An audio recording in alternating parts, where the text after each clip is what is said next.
Trong thời gian gần đây, cái tên Tiêu Chiến xuất hiện với tần suất dày đặc đến mức nhiều người không khỏi đặt ra một câu hỏi. Liệu anh đang bước vào giai đoạn bùng nổ, mạnh mẽ nhất trong sự nghiệp hay chính là đang đối mặt với áp lực lớn nhất từ trước đến nay?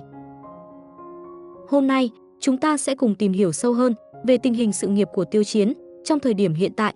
Tất cả sẽ được phân tích chi tiết ngay sau đây. Mời các bạn cùng quan tâm theo dõi.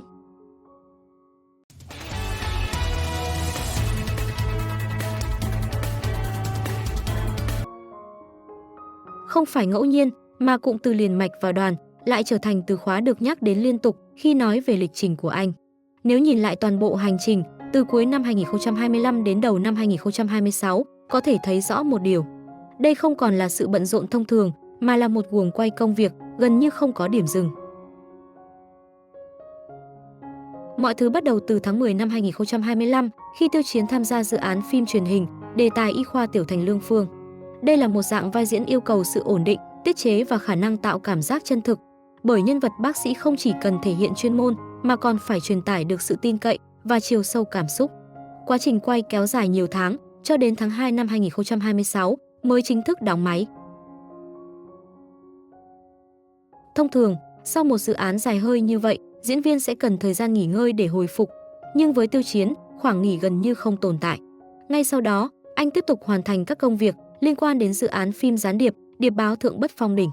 Một thể loại hoàn toàn khác, đòi hỏi nhịp độ nhanh, cảm xúc căng thẳng và khả năng kiểm soát biểu cảm trong những tình huống áp lực cao. Với hơn 2 triệu lượt đặt trước, bộ phim này đã tạo ra một mức kỳ vọng lớn ngay từ trước khi phát sóng. Và khi kỳ vọng xuất hiện sớm, áp lực cũng đến sớm. Điều đó có nghĩa là, ngay cả khi bộ phim chưa ra mắt, diễn viên chính đã phải đối diện với những tiêu chuẩn đánh giá rất cao. Nhưng guồng quay vẫn chưa dừng lại. Chỉ trong thời gian rất ngắn, dự án tiếp theo mang tên Thập Nhật Trung Yên đã được triển khai, với lịch khai máy dự kiến vào tháng 4 năm 2026. Đây là một tác phẩm thuộc thể loại vô hạn lưu, nơi các yếu tố sinh tồn, tâm lý và trí tuệ được đẩy lên mức cao. Nhân vật Tề Hạ mà Tiêu Chiến đảm nhận không phải kiểu nhân vật dễ nắm bắt, mà là một hình tượng nhiều tầng lớp, vừa lý trí, vừa lạnh lùng, nhưng đồng thời cũng mang những giằng xé nội tâm sâu sắc. Điều này đồng nghĩa với việc anh không chỉ thay đổi vai diễn, mà còn phải liên tục thay đổi cách tiếp cận diễn xuất. Từ một nhân vật mang tính chữa lành trong phim y khoa, sang một nhân vật căng thẳng trong phim gián điệp, rồi chuyển tiếp sang một nhân vật mang tính chiến lược và phức tạp về tâm lý. Đó là một quá trình chuyển đổi liên tục, đòi hỏi mức độ tập trung rất cao. Theo nhiều thống kê, trong hơn 100 ngày làm việc liên tục, Tiêu Chiến chỉ có một khoảng nghỉ rất ngắn vào dịp Tết. Phần còn lại của thời gian gần như được lấp đầy bởi lịch quay, hoạt động thương mại, ghi hình chương trình và các sự kiện lớn. Đây không chỉ là sự bận rộn về mặt thời gian, mà còn là áp lực tích lũy về mặt tinh thần. Với một diễn viên, việc liên tục ở trong vai có thể tạo ra sự hao hụt năng lượng đáng kể. Mỗi nhân vật đều có một hệ thống cảm xúc riêng, một logic hành động riêng. Khi chưa kịp thoát vai hoàn toàn, đã phải bước vào một nhân vật khác, điều đó dễ dẫn đến trạng thái chồng chéo cảm xúc, một trong những thử thách lớn nhưng ít khi được nhắc đến. Vậy điều gì khiến lịch trình này trở nên dày đặc đến như vậy? Câu trả lời nằm ở vị thế hiện tại của Tiêu Chiến trong ngành công nghiệp giải trí. Sau những thành công trước đó, anh không chỉ được xem là một diễn viên nổi tiếng, mà còn là một bảo chứng về mặt thị trường. Điều này có nghĩa là sự xuất hiện của anh trong một dự án có thể trực tiếp ảnh hưởng đến mức độ quan tâm của khán giả, khả năng thu hút đầu tư và cả giá trị thương mại của bộ phim. Trong bối cảnh, ngành phim ảnh đang có nhiều biến động, nơi không phải dự án nào cũng đảm bảo được đầu ra. Một cái tên có thể mang lại sự ổn định trở nên cực kỳ quan trọng. Và khi giá trị đó được xác lập, việc nhận được liên tiếp các dự án lớn là điều gần như tất yếu. Tuy nhiên, chính điều đó lại tạo ra một vòng lặp áp lực. Mỗi dự án mới không còn là một thử nghiệm đơn lẻ, mà trở thành một phần trong chuỗi kỳ vọng liên tục. Khán giả không chỉ xem để giải trí, mà còn để so sánh, so với vai trước, so với thành công trước, thậm chí so với hình ảnh mà chính họ kỳ vọng. Điều này khiến cho tiêu chuẩn đánh giá ngày càng cao. Một màn thể hiện tốt có thể được xem là đạt yêu cầu, nhưng để được công nhận là bứt phá, nó cần phải vượt qua chính những gì đã làm được trước đó. Và đây chính là điểm khiến áp lực không ngừng gia tăng. Có thể lấy một ví dụ điển hình từ thành công của Tàng Hải Truyện, một dự án đã giúp củng cố mạnh mẽ vị thế của Tiêu Chiến. Khi một bộ phim đạt được thành công lớn, nó không chỉ mang lại danh tiếng mà còn thiết lập một mốc chuẩn mới. Từ thời điểm đó trở đi, mọi dự án tiếp theo đều sẽ bị đặt lên bàn cân so sánh. Điều này tạo ra một hiệu ứng kép, vừa mở ra cơ hội, vừa nâng cao áp lực.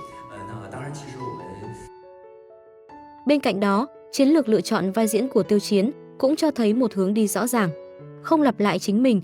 Đây là một quyết định mang tính dài hạn, giúp tránh bị đóng khung hình tượng, một trong những rủi ro lớn nhất đối với diễn viên. Tuy nhiên, đa dạng hóa cũng đồng nghĩa với việc phải liên tục bước ra khỏi vùng an toàn. Mỗi thể loại mới đều mang theo những yêu cầu riêng và không phải lúc nào sự chuyển đổi cũng nhận được phản hồi tích cực ngay lập tức.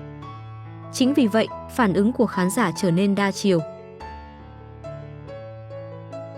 Một bộ phận khán giả đánh giá cao sự chăm chỉ và nỗ lực, cho rằng việc duy trì tần suất xuất hiện ổn định là điều tích cực.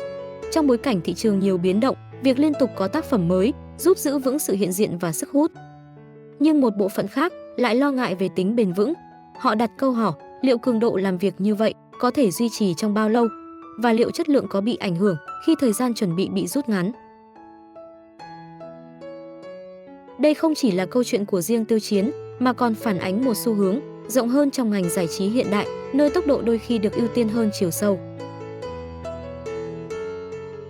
Từ góc độ ngành, trường hợp của Tiêu Chiến được xem như một ngoại lệ tích cực, trong khi nhiều dự án gặp khó khăn trong việc thu hút khán giả.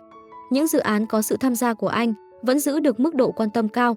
Điều này khiến anh trở thành lựa chọn ưu tiên của nhiều nhà sản xuất. Nhưng cũng chính vì vậy, mỗi quyết định đều mang tính chiến lược. Không chỉ là chọn vai gì, mà còn là chọn thời điểm. Không chỉ là tham gia dự án nào, mà còn là biết khi nào nên dừng lại. Bởi trong một guồng quay liên tục, việc nghỉ đúng lúc đôi khi cũng là một phần của chiến lược phát triển bền vững. Ở thời điểm hiện tại, có thể nói rằng Tiêu Chiến đang đứng ở một vị trí rất đặc biệt, nơi cơ hội và áp lực cùng tồn tại song song. Đây là cơ hội khi anh có thể tiếp cận những kịch bản tốt, làm việc với những ekip mạnh và mở rộng giới hạn của bản thân. Nhưng đồng thời, đây cũng là áp lực khi mỗi bước đi đều được theo dõi sát sao và mỗi kết quả đều mang theo kỳ vọng lớn. Và cuối cùng, điều mà khán giả thực sự quan tâm không phải là anh bận đến đâu, mà là mỗi vai diễn có đủ sức thuyết phục hay không. Bởi trong một hành trình dài, điều còn lại không phải là số lượng dự án, mà là những dấu ấn mà mỗi dự án để lại. Với chuỗi tác phẩm đang nối tiếp phía trước, có lẽ hành trình của Tiêu Chiến mới chỉ đang bước vào một giai đoạn quan trọng hơn, nơi không chỉ cần sự nỗ lực mà còn cần sự tỉnh táo trong lựa chọn. Và cũng có thể, chính trong giai đoạn áp lực nhất này, một diễn viên sẽ định hình rõ nhất con đường mà mình muốn đi.